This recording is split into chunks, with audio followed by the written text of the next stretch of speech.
everyone, welcome back. It's me, Miss Foster. Today we're going to be using a variety of art tools to focus on pattern and repetition. So today I'm going to be showing you two different ways to make a single mark, which will then be repeated throughout your entire artwork to make a really awesome abstract patterned piece. So the first technique I'm going to show you is how to use your paintbrush not to paint lines and shapes, but rather as a stamp to make this kind of triangular shape right here. My painting's still a little bit wet. You can see that shimmer there. So I chose 3 colors for this one. I started in the center and worked my way out until I filled the paper. So rather, again, than using my paintbrush to paint lines, I'm using it as a stamp of color. So I'm using the same mark, one mark, over and over and over again to create this circular pattern. Our second artwork today is going to be using charcoal and our fingers. So we are going to be using our fingerprints dipped in a little pile of charcoal dust to create these marks, which will actually be our fingerprints kind of dragging the charcoal across the page. Now, rather than doing a more circular pattern, with this one I tried to create motion by having curved lines, almost kind of like waves. Now, you don't need to copy exactly the same pattern that I do, so feel free to get creative and find a pattern that works for you. So today you're going to be using 2 different pieces of paper, your watercolors, a cup of water, and some charcoal, and your fingers. And go ahead and grab those materials. Let's practice pattern and repetition, and we'll get started.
everyone, it's me again, Miss Foster. I'm just here to remind you to hit the subscribe button if you like these videos and you want to see more.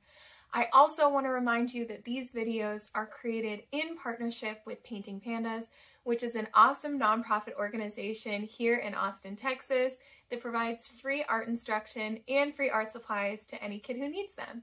If you would like to learn more, donate, or sign up for a live class with me, go ahead and click the link that's in the description below, www.paintingpandas.org.